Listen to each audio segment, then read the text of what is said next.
Welcome back. A new book examines King Saul, his tragic reign, and the lessons it holds for us today. Broken Crown was written by Chris Bell, pastor of SCIRCLE Church in FAIRHOPE. He joined us this morning to tell us more about it. Chris, good to see you.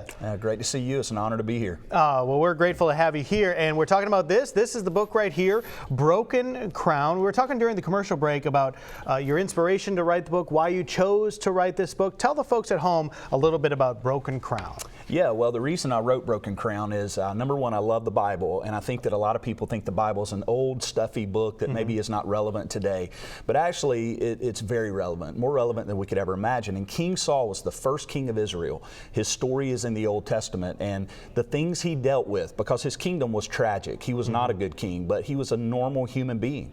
And the very things that he dealt with that eventually broke his crown and his kingdom are the same exact things that we deal with every single day. So I thought that his story needed to get more attention, and that was kind of the inspiration behind the book, to bring his story to our modern day lives. And of course, you're going to delve a lot more deeper into that, into the text of the book when you pick it up and have a chance to read it. But what's one example you can give us of something that happened then that is relative now, how you combine these two?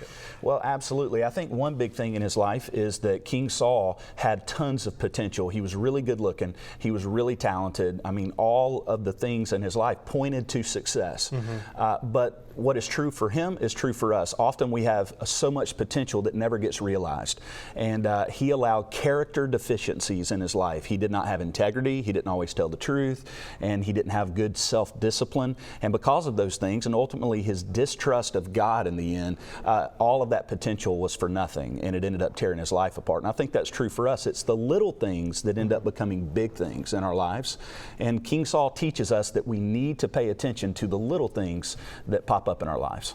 I think one of the interesting things too is there are so many characters throughout the Bible. Of course, many of them are extremely well known, some not that well known. This is a character that not a lot of people know that much about. That's right. And the reason is his story is wedged between two very famous biblical characters.